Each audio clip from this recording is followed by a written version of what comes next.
Please Vishnu, నా దగ్గర ఎందుకు దాస్తున్నావు? శివన్ ఎవరు? చెప్తారు కదా, వాడెవడో నాకు తెలీదు.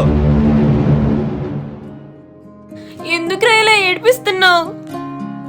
నీతో నా మానం కూడా పంచుకున్నాను రా, కానీ నువ్వు ఇలా మౌనంగా ఉంటే.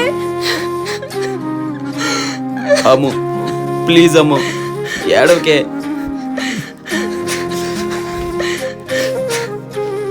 చెప్తాను, ఏం జరిగిందో మొత్తం చెప్తాను. నువ్వు అనుకుంటున్నట్టు నువ్వు వినే అంత మంచి కథ కాదే నాది. ఏ రోజు నేను ఆనందంగా లేను, అందుకే ఎంత దూరం వచ్చి బతుకుతున్నా. శివన్ ఎవరో కాదు, నా సొంత అన్న. ఇద్దరిది ఒకటే మాట, ఒకటే రూపం.